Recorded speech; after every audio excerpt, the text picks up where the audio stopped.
Pamela Gay is on the line here, so we're going to bring her in. Pamela is the co-host with Fraser Cain, who we spoke to earlier today. And if you'll recall, Fraser told us that he believes we're alone in the universe. We're going to ask Pamela the same question. Star Strider with a Y. Here we go. Okay, we're bringing her in. So we're going to see what she thinks of Fraser's dubious claim here. Hey, Pamela, turn your camera on. Working on it. There we go. There you are. Hello. There's always the question of, oh no, where is everything set up today? Yes, with the new Skype update of the week, right? Exactly. Great to see you. Happy 13th. Oh, thank you. Congratulations. I got a party hat and everything. Yes, there's not that many of us who've been podcasting for this many years that our shows get to become teenagers. I know. So we of course, we've been having this conversation with just about all the podcasters we've been talking to today. We talked to, of course, Steve Novella. They beat Skeptoid. You beat Skeptoid, right? You guys are going for 20. Yeah. Wait, no. Kristen Sanford was going for 20 years because she started as a college. RSS didn't exist until 2005. No. She started as a college radio station, but it was the same show, and then it moved to a podcast. Yeah. But This Week in Science, arguably, I give her credit for 20 years doing the same show. And you started when? Fraser, I think, told me this already, but when? I think Fraser didn't know. Fraser and I started. Fraser Cain and I started in September of 2006, and I've been podcasting on Slacker Astronomy since February of 2005. So you just had your 13th birthday last month. Yes. And you did not do a 13-hour marathon? But with CosmoQuest, we do our periodic 36-hour hangout-a-thon. So when you can do 36 hours, then you can talk. The last time I went on one of your marathon shows, I don't know, 6 months, a year ago, something like that. Was that CosmoQuest? Yeah, last December. Okay. Yeah, that was CosmoQuest. So do you happen to remember how long you had been on when we were talking? No. A period of, so I watched... I really don't remember the weekend, I have to admit. No, I know. I can tell you this because I watched the interview before me. I didn't know who the guy was, but he was talking, and you were sitting here like this. And I thought, well, maybe she's just not interested in what this guy says. And then you came on, and I came on, and I started talking, and you went back to... And let me say that we've been here, I guess, almost 9 hours now, and I understand that completely.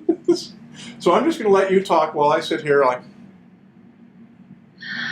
Yeah, it really is amazing how being here and being online, mental energy, the phrase, our brains actually use a ton of calories. It's one of the most calorie-consuming parts of our body when we're just hanging out and doing stuff.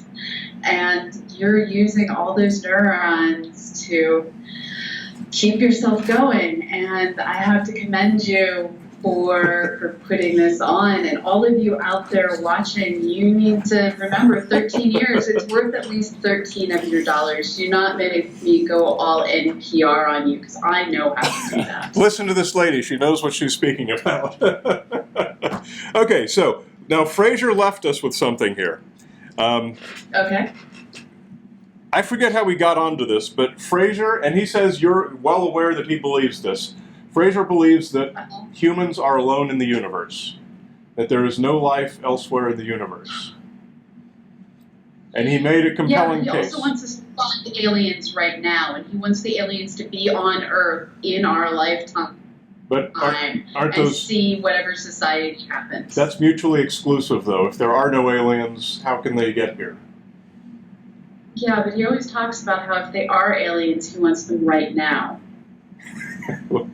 Does he have the physics in place to make that happen? No, which is good, because I don't want aliens right now. It all comes down to, there's certain things that even as scientists, because we don't have enough data. Mm-hmm. You have the choice to either resolutely say, I refuse to have an opinion, but let's face it, we're human beings, we have opinions. And in the absence of data, you can make a choice. And you have to acknowledge that both sides can be true as a scientist. So you can say life is hard, it's probably unreasonable to believe that life is common, that you absolutely don't think that any of the UFO sightings that have been reported could possibly be aliens. They're probably just other humans in aircraft we don't know about. But if there is extraterrestrial intelligence out there, that saying you want it to be detected in your lifetime because forget our grandchildren, let's spoil the surprise, I can give props to that. So whenever people ask me this question, and I'm by no means an astronomy podcast, but people ask me it all the time anyway, they say, what do you think about life in the universe? The answer I always give, and you can tell me if I'm wrong, because I say on behalf of astronomers everywhere, I say most astronomers, cosmologists, etc., pretty much agree that there's almost certainly life of some kind elsewhere in the universe. Even intelligent life. The universe is just too darn big. But the other half of the question is, are they visiting us? Which is a very different question, and that's universally a no. There's no evidence that we've been visited, and we don't think it would be possible anyway. Does that accurately paraphrase what most people in your profession would say? Yeah, as long as you use the word intelligent. The interesting point that we're at, even with our own solar system, is the realization that life here on Earth exists in all the places we didn't think life could exist. And we're finding in our solar system that water exists in all the places we didn't think water would exist. Mm-hmm. And this leaves open the door for there to be, at the level of single-celled, maybe multi-celled but tiny life, to exist on many worlds. And in a few places, there's even the potential for things to get more aquarium-like in their evolution. So when you look around our solar system and you see worlds that have interior oceans, we could easily, within our life, find life or discover life is actually super difficult to form and there's nothing anywhere else. We can't find intelligence in our solar system. We probably already would have if it was there. Right. But answering the question of how common is it for life to start, there's the chance that we are going to start being able to answer that. Do you have a betting percentage on Enceladus and or Europa? I don't think we have the technology to responsibly explore either of those worlds right now, but they both have geysers. And so what I don't know is how easy it is to collect a healthy sample from a geyser.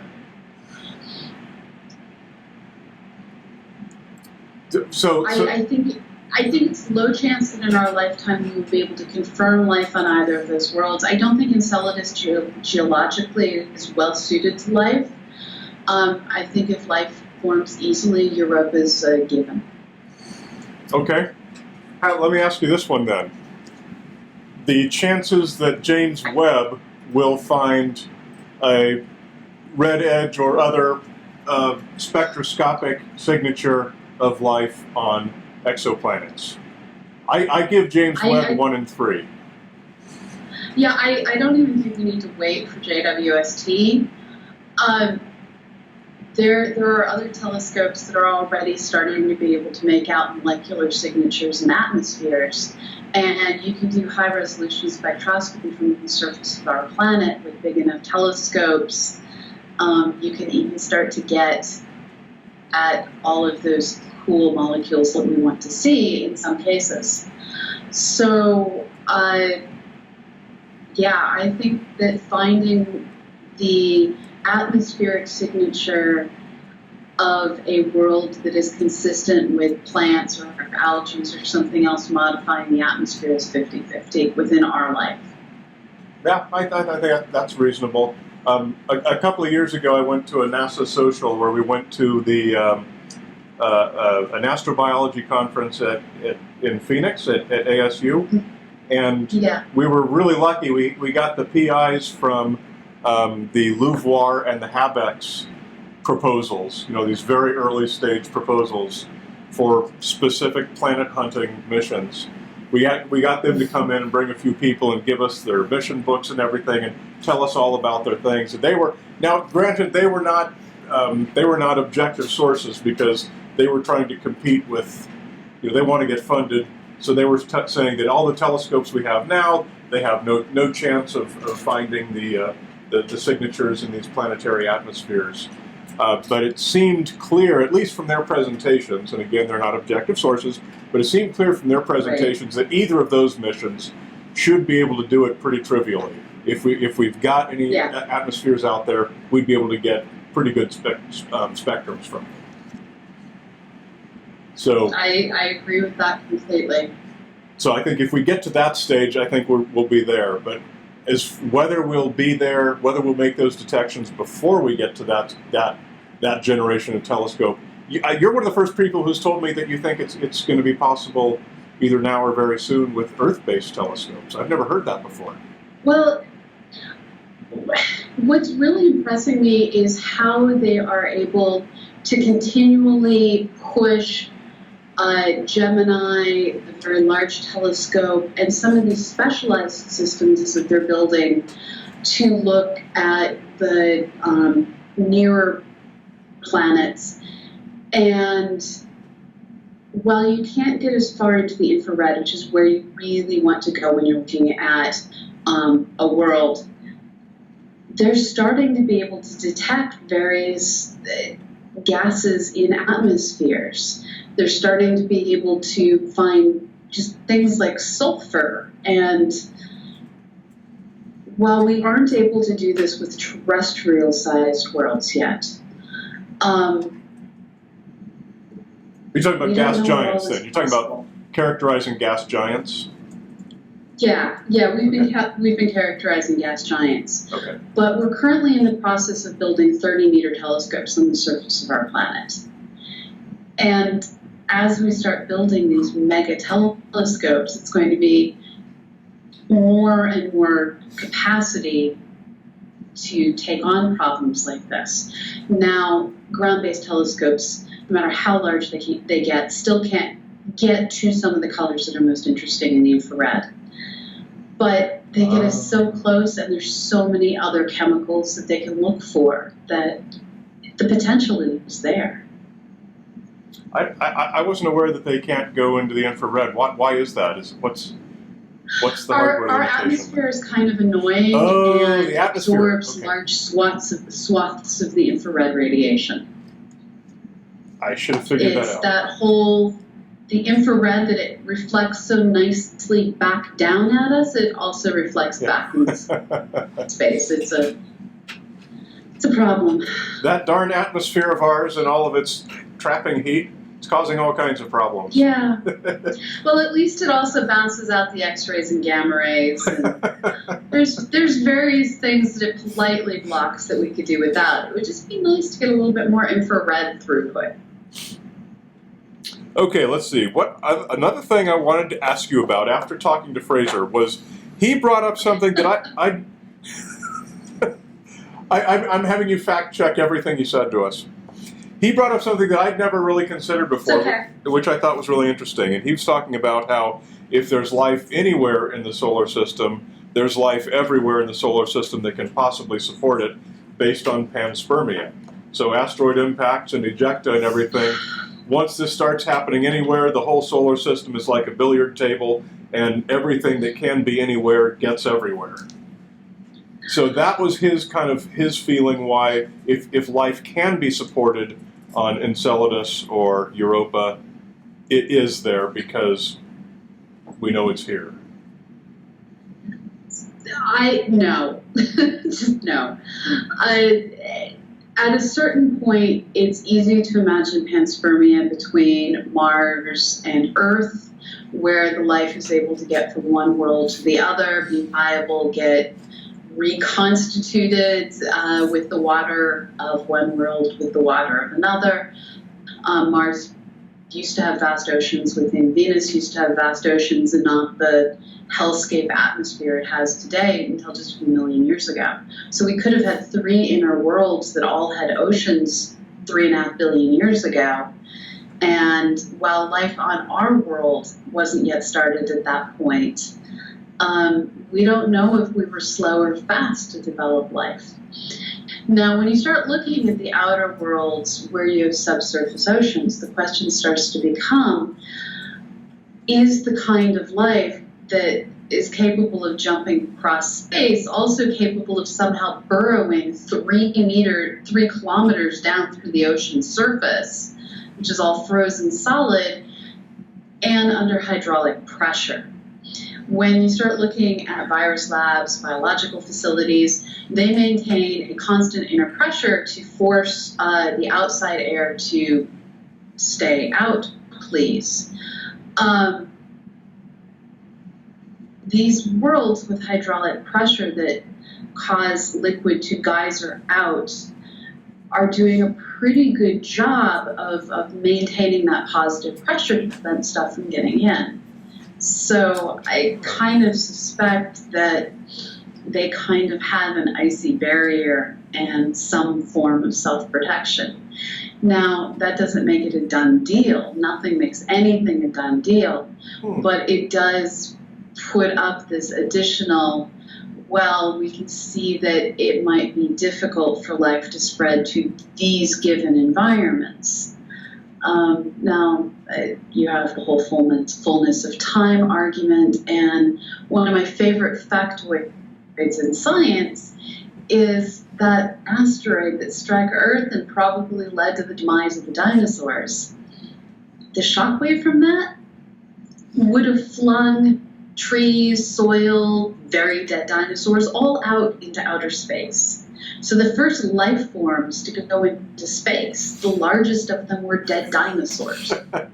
Or the really lucky ones were the still awesome. barely alive dinosaurs who got to be the first astronauts for a few seconds at least. I think dying rapidly is sometimes a better option. So interesting what you're saying about the those icy ocean worlds with the positive pressure. Is that akin to like a positively pressurized clean room that's always got air blasting exactly. out? So that's why. Yeah. So if panspermia did take place, it wouldn't get in. Probably not. That's but fascinating. Again, nothing's a certainty. Interesting. So Fraser gave me something I'd never thought of, and now you've just given me something on top of that I'd never thought of. That's all very cool. Well, that's what we're here for. That's what you're here for. We're all here to keep the learning going. What we know and how we know it. As I told him, that's been one of my mantras that I always keep in mind when I'm writing my episodes. Not just what we know, but how we know it, because that's not only more interesting, but it's more important. All right. And sometimes the more interesting story is in how people have figured things out. There are so many instances in science where I'm just like, who thought of doing that crazy, insane thing? Like, the discovery of neutrons involved shooting a particle beam at paraffin. And it just happens that the materials in paraffin have excess neutrons, and they were able to discover the neutron this way. And that is just like I don't know how people figured that one out. And infrared was discovered quite by accident when Herschel lay his thermometer down next to the rainbow from the prison, and it heated up. And people find things in weird ways, and it requires an element of creativity. Keep going with those examples, because those are really cool. We're enjoying those.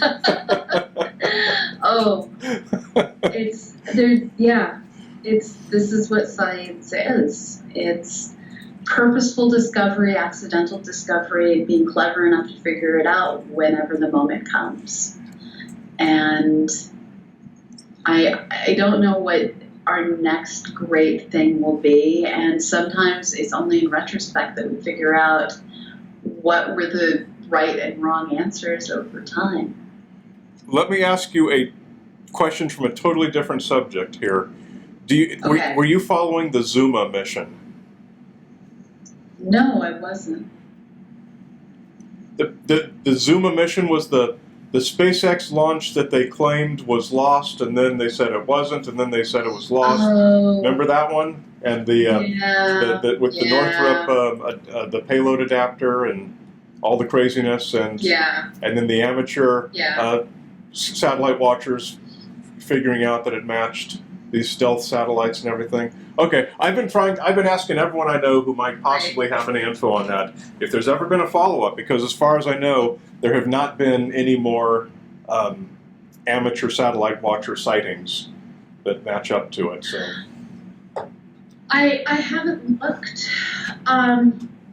It's pretty easy to make a satellite pretty dark, so I don't think, unless someone's out there pinging it with radar, which is something we do, but I don't think any amateurs are out there pinging things with radar. I don't think it's going to make it into the mainstream information on if it's up or not. They'd have to be pretty stupid to put it with solar panels that caused it to catch light on a regular basis. And we can see from spacecraft like the Starlinks that over time, as things orbits change, how much reflectivity they have changes as well. So if it was a spy satellite, they should be smart enough to keep it dark. And then it's the people operating the radars that know if it's there or not. Okay. I'm always looking for updates on that, so if you hear anything, you let me know.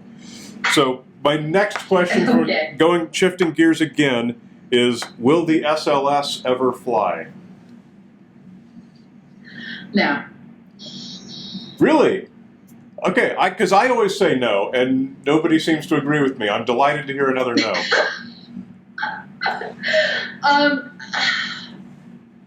I'm going to be really surprised if its funding survives another year.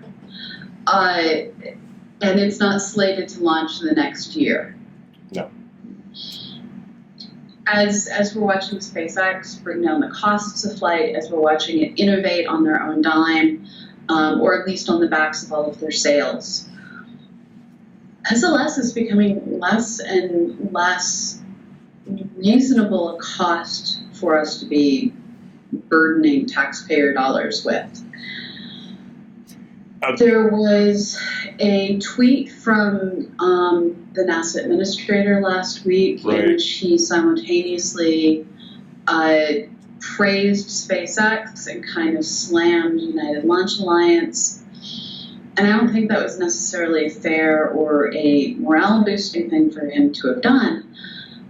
But it does show the direction the wind is blowing. And if you have the NASA administrator making tweets like that, I see the writing on the wall.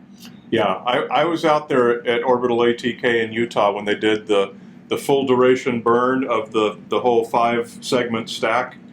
And they gave us a tour of the manufacturing, and it's literally 40-year-old space shuttle equipment that they're doing everything with.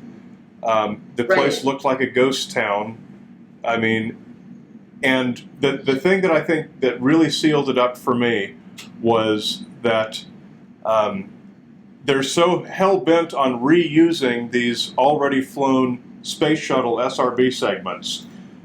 They're going to force them to be reused as part of the SLS, even though they're the wrong size. They're not strong enough, so they have to depower it. So they had to add another segment, and then they had to keep stacking kludge on top of kludge on top of kludge, all so that they could reuse these old components, when they could have easily built new SRBs with composite materials that were engineered correctly to begin with, and didn't do it for a purely bureaucratic reason that was going to take longer and cost more. And now I'm glad to hear you agree we'll probably never fly.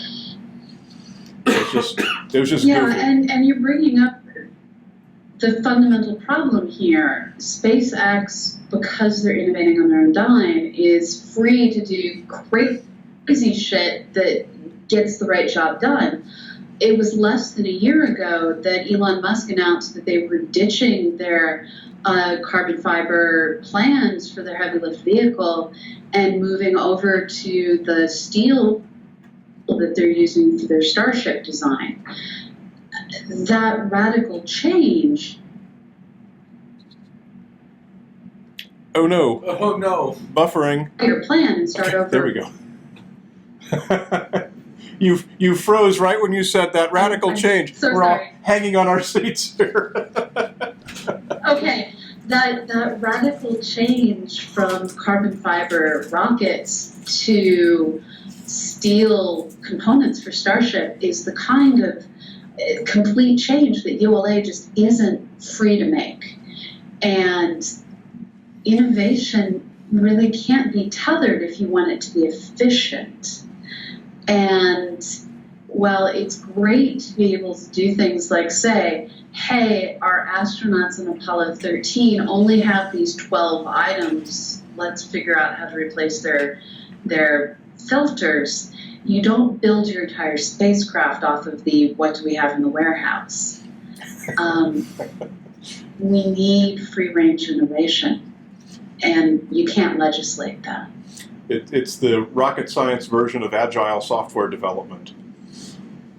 However, I mean this is the kind of thing. So I think you've met my wife Lisa. Her dad was in power systems at Hughes Space Systems, and he was very critical. By the time he was retiring and before he passed away was when China was having. Do you remember the big disaster that China had with their rocket that went and landed directly on the little town where all the scientists and engineers lived and killed an unknown number of people? That was right when he was retiring, and he was super critical of the Chinese pace of development because they were just going too fast. They had all these young 20-something engineers who'd all studied at Stanford and UCLA, and now they're back at China moving too fast. And he said they're going to have a problem. They don't have any gray hairs on their team to slow them down and rein them in. And I mean, it definitely kind of highlights the conflict between the SpaceX model, which I agree with, by the way. I don't mean to sound critical of it, and like the kind of thing that I was seeing at Orbital ATK which was just sad. So. Well, and I think SpaceX does have multiple generations, whereas they do. Yeah. I'm not sure Orbital ATK has as many. It doesn't have the same ratio of young to old, and it's in that multi-generational environment at SpaceX where you have the people who've been there, done that, retired from the space shuttle, and all these young people fresh out of college that know all of the latest material science, all of the latest semiconductors. It's that combination that really gives them power. Right, they've really got the complete package. They've got the agility and the credibility. Yeah. Fascinating.